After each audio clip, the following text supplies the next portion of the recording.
Zora and Me, Chapter 19. My injury hurt Zora more than it hurt me. Besides receiving all the blame for me getting hurt, she thought she deserved it.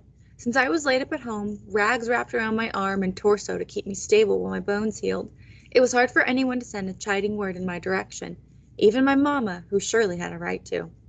So Zora came to visit me every afternoon, supposedly to catch me up on schoolwork, but it always started and ended with her reminding me that it was all her fault. Nothing was worth you getting hurt, she kept saying, not even catching the 'Gator King. First, I tried to argue with her, and then I just rolled my eyes every time she brought it up, but I could have rolled them from here to China for all the good it did. A week after our failed try at defeating the 'Gator King and rescuing the souls of his victims, I was sitting on the front step, sweating through my makeshift bandages and wishing I could skip off and search out something to do. Mama couldn't miss work on the day shift, but she had asked to miss 3 nights so she could come home, make me dinner, and stay with me. Now that I was healing well, she had gone back to the second shift. To make up for the money she'd lost those 3 nights with me, on her off nights she went and picked oranges in the grove 2 blocks north of the hotel for as long as it held light. My end of the bargain was a promise to stay still and eat the cornbread and pork rinds she left for my suppers.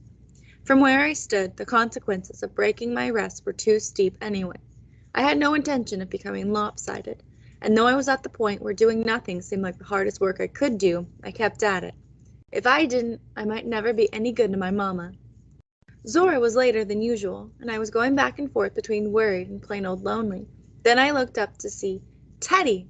Zora had said he was grounded till heaven knew when, so I hadn't expected to see him for a long time. Hey! He was holding out something wrapped in a towel. My mamma made it. She knows you like it. I knew what it was without opening the towel. Peanut brittle. Every year, Teddy's mamma made a big batch of it at Christmas, and I always got a nice-sized piece. Maybe it was because I always wrote her a note to say thank you and tell her how she made the best peanut brittle I'd ever tasted. Maybe she might have sent it anyway, because she was like that. In any case, this piece was twice the size of what she usually sent at Christmas. I smiled, and it felt funny. I realized that I hadn't smiled in a week.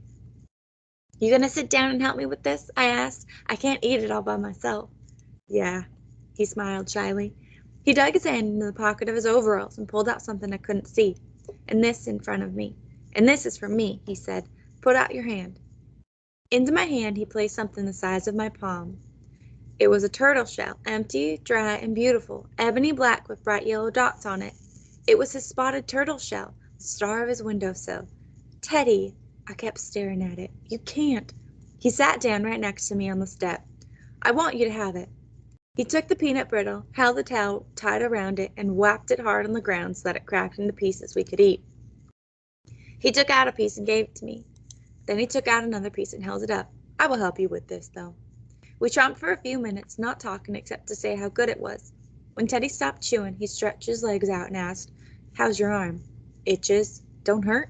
"Not too much if I don't move it real quick, or roll over on it at night." Teddy nodded. He was looking around everywhere, except at me. "My daddy said we should never have been out there, and I keep thinking that since we was, I should have protected you." "What could you have done?" I bolted. I suddenly felt embarrassed. I thought I heard a voice. "Yeah, me too. We all did. It was Mr. Pender. You know that, right?" "No. I mean, I do now, but I heard the voice I thought I heard? I thought it was Ivory." Teddy looked at me and solemnly said, "Maybe it was. Maybe we freed Ivory's soul after all."